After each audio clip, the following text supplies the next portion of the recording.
Welcome back. Now let's talk about using these objects. And to do that, I'm going to look into the start class again, and I'm going to start calling the callNum method. So let's do that with a couple of for loops.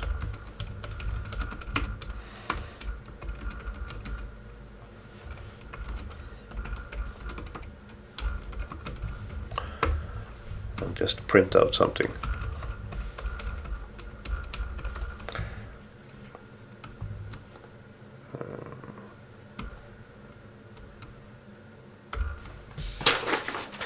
Here we have something. Let's, what should we print? We should print, we want to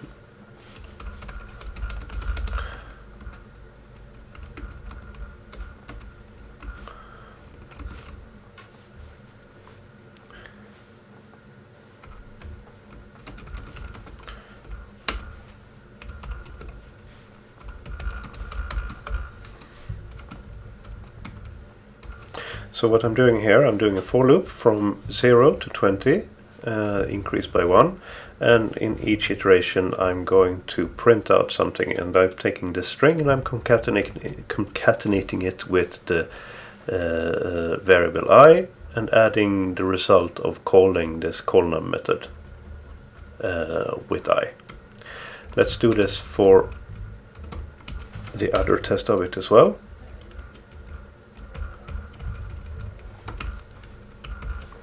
And now, of course, we need to implement that.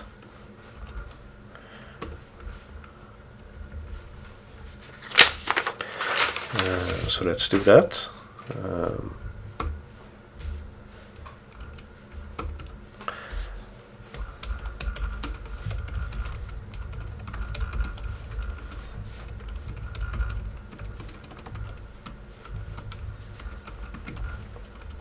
Now, what I want to do in this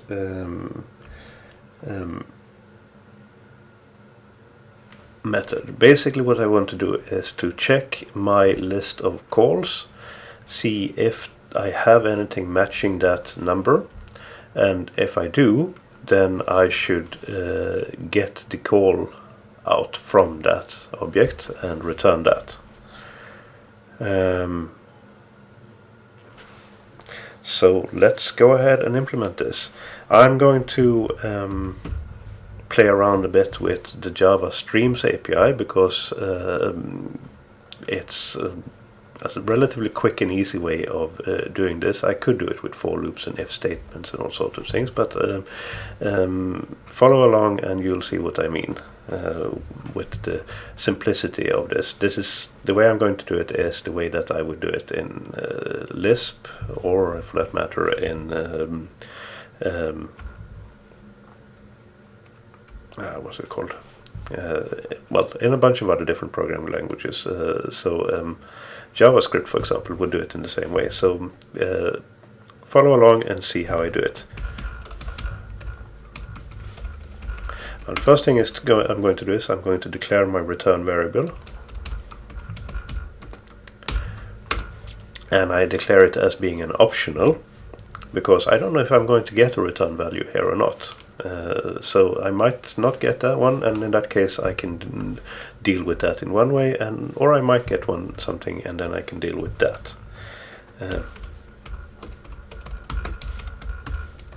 Let's turn my list of calls into a stream, and with this stream let's filter away everything that doesn't match the number.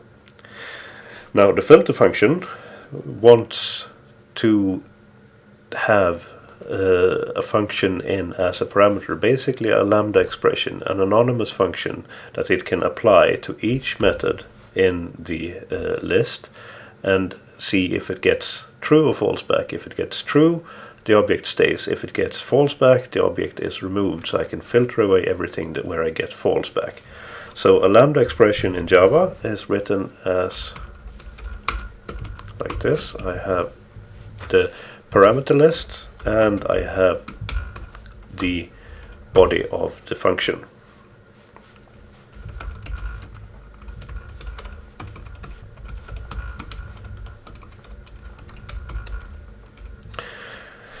Basically, I'm going to defer the work of this to the callout class, where I'm going to implement a match function that basically returns true if I have a match, or false if I don't have a match.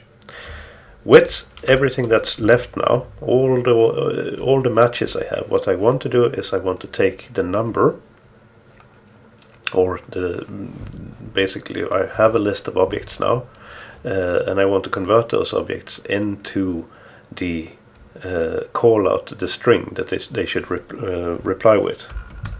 So I do a map, and I return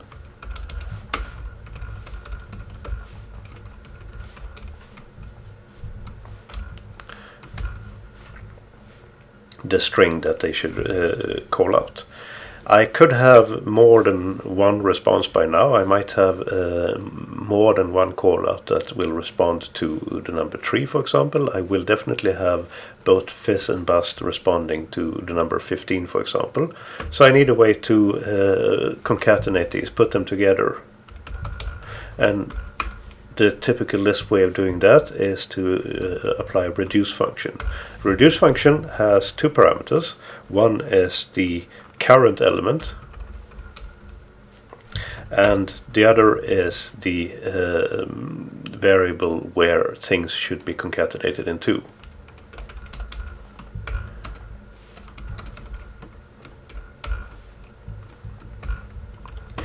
And basically what I'm going to do is I'm going to attach my current callout to the beginning of the return. So I get the first time I call it, I'm going to get just the callout, and then the next time this for the next element, output already has a value, and I'm going to put that at the end of what I get from what I have in the current element. So there, that's basically the filter. Find the elements that match, get the value I need, and glue them all together. I put them into an optional, which means that I can now do something. If I have a value, I'll return that. If I don't have a value, I'll return something else.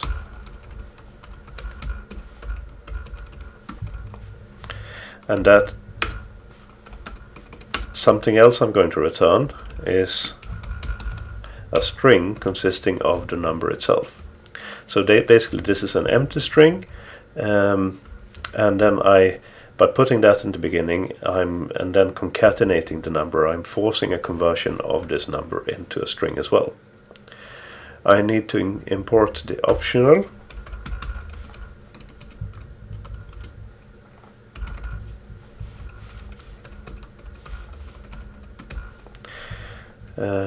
and that should take care of this class. So now I need to implement the match and the get callout methods.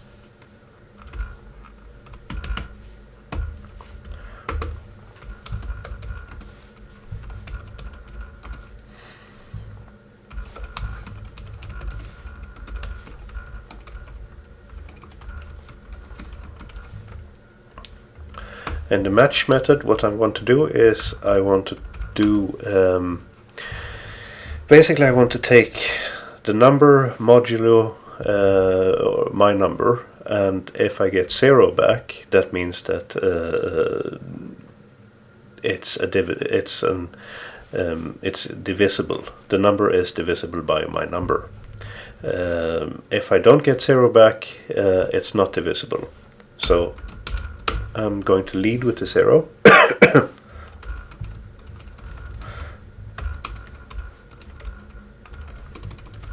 Like this. So the number modulo my number, and if what I get back there equals 0, that's a true. Otherwise it's a false. The reason why I put the 0 first like this, it's because it's a good programming practice. If I should happen to miss when I write the equal sign, this will now be an assignment of the result of the number modulo my number to a string literal, or not a string literal, an integer literal, which means that the compiler will scream at me. If I had written it like you would normally see, perhaps, that the modulo and then equals 0 in the end, and then I mistype and happen to put just one equal sign, then I'm not sure. It might be that what's going to happen is that my number is now 0, and I'm going to get an error, a runtime error, that I'm trying to divide by 0. So in order to guard myself against these mistakes where you write one equal sign instead of 2, it's a good practice to always put the literals, the constants, in the beginning of a comparison like this. So that was the match function.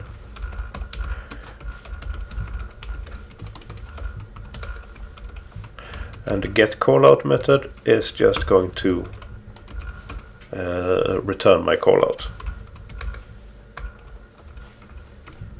So it's not going to do anything more. I have one more since I do a get, and I can leave it there, by the way.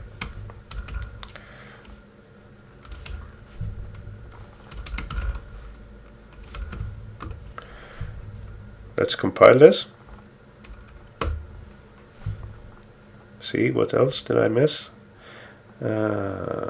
FC, it's not FC, it's FB, I guess. Yes.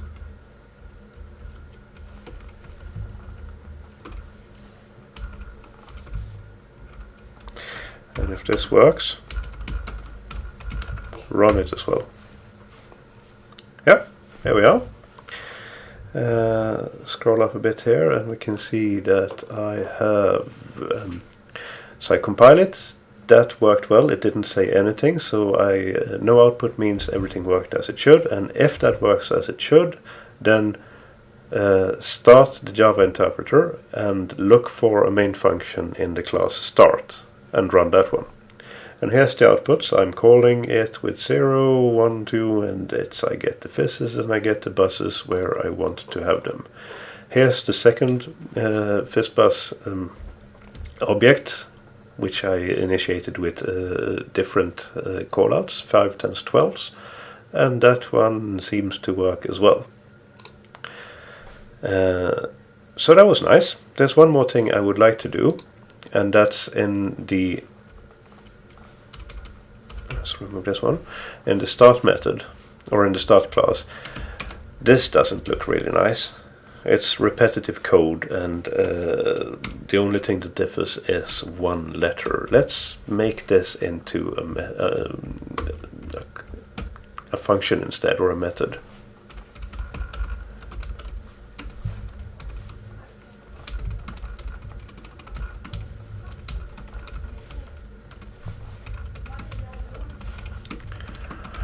So I get a test object, and then let's put that in here, and in this case it should be.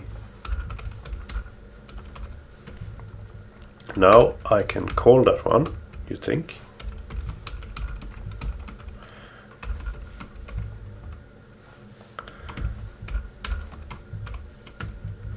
With those two objects, and that should work, right? No, it doesn't. This method, the main method, is static, and when Java calls it, it calls it without having an object attached to it. So when this static method tries to call these methods that are not static, they need an object. So I need to create an object of the start type. And then I can call the test fizzbus object, of test fizzbus method on that object. And let's do the same for this one.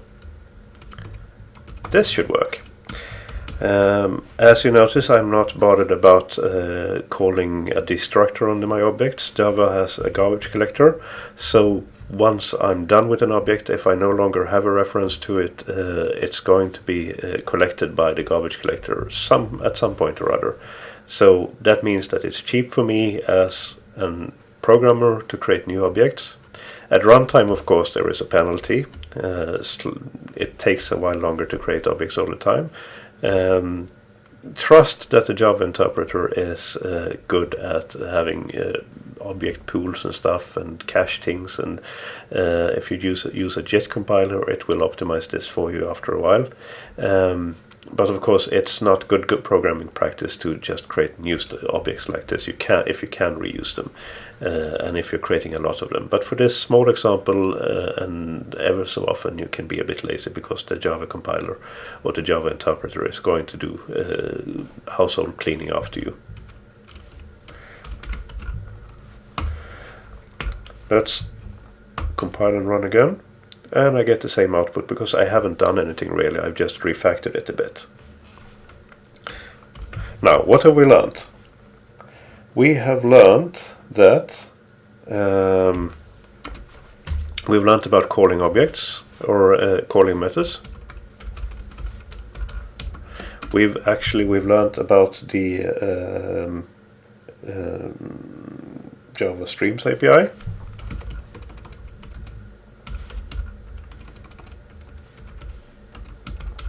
Which is what I used in the callNum method. This requires a later version of Java 8. So if you're a Java compiler and your Java environment is too old, you might not have that available. But if it is available, then it's relatively painless to use and makes for much more compact code. We've learned about Lambda expressions, the unnamed functions that I gave to the Java Streams API. They are also they also require Java 8 or later. We've learned about the importance of this static declaration of the main function. That we don't have any start object to work with. You have to create that if we want to call other methods.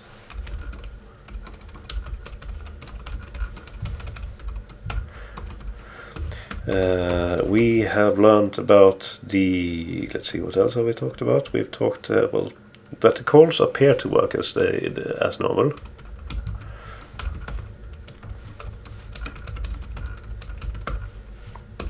But as I will get back to, there are a few ways to few mistakes that are possible to make.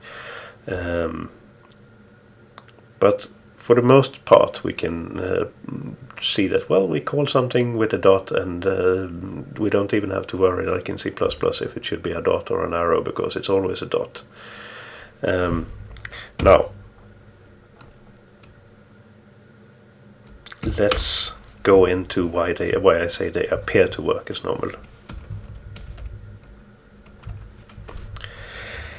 The point, or what I've tried, the key point to remember here is that everything, actually, every reference I have to an object is a pointer.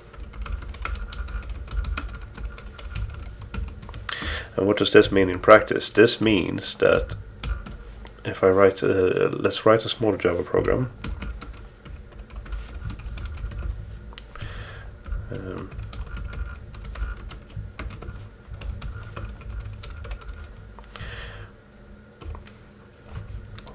And let's import stuff.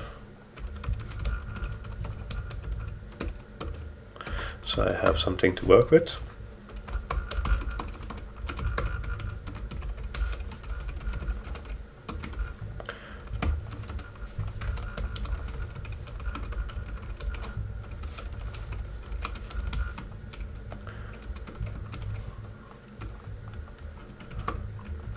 Now, let's create an integer and assign it the value 10.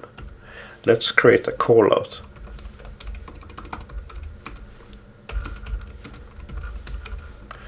And let's give it the value 5. Like this. And then let's call a method on this. I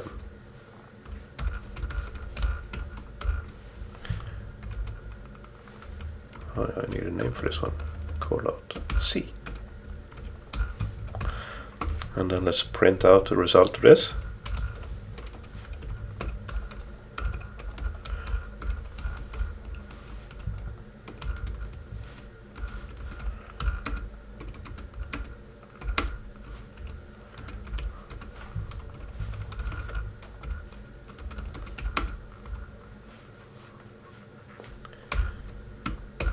like this.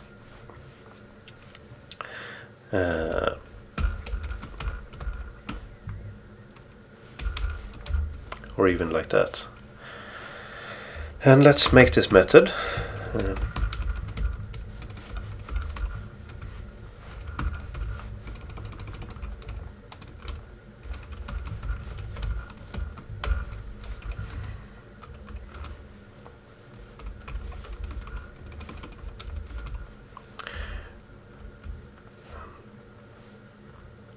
Yeah, we can keep the same. You know, of course, that just because I've used these variable names in the main method doesn't mean that they're spoiled for the entire class. I can, of course, reuse them, and this x here, or actually just rename them to be really clear. So I have one x and a c coming in as parameters to this method. And what I want to do with these, I want to change the value of that one, and then change the value of that one.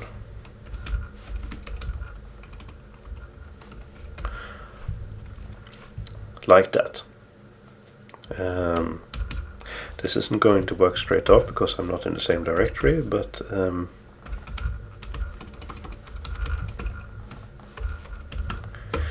we can fix that.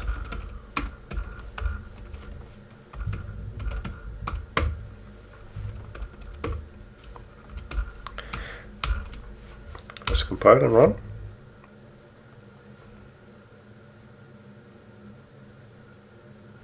Oh yeah, I probably called it something else. Or did I even implement it? No, I didn't. That's why.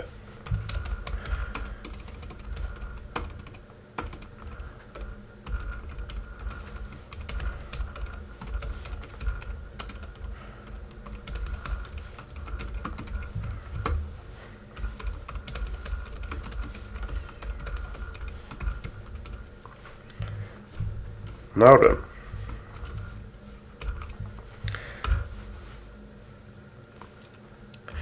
So what happens here is I send in 10 and this object, callout object, which is 5.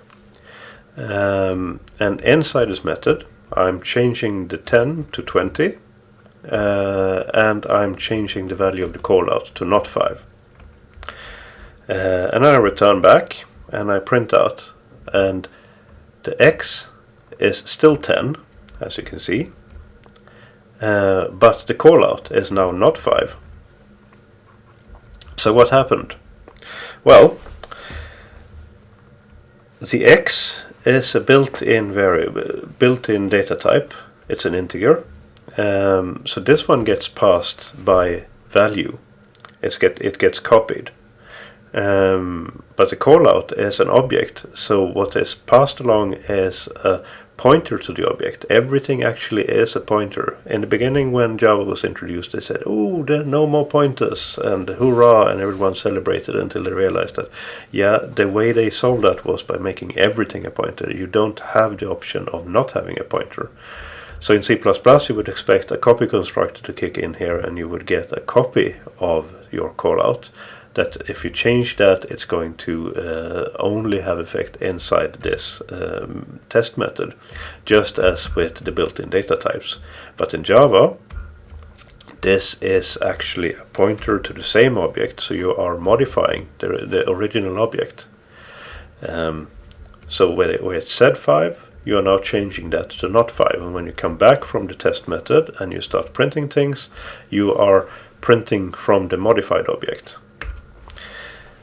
So that's one trap. Let's do another test method. And this time I'm just going to send along the callout object.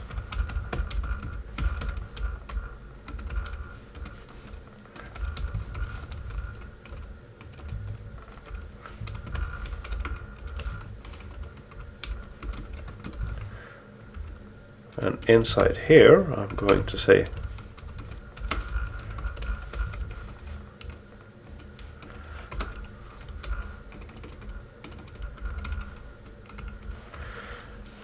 that I create a new object of the type callout with the number 30 and the text 30. And I put that into my variable. So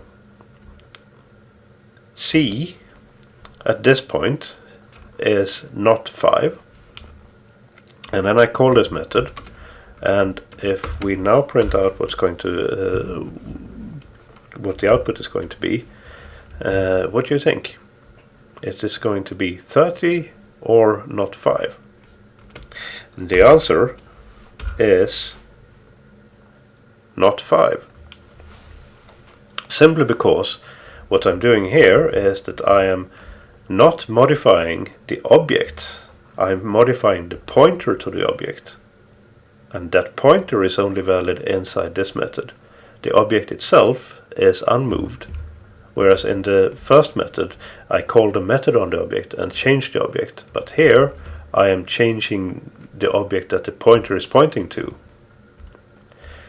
So, almost normal, and things appear to work as normal, but there are a few traps and you need to be aware of them, because these bugs can be a pain to debug. But as long as you do that, everything should be fine when it comes to calling objects and using pointers to them.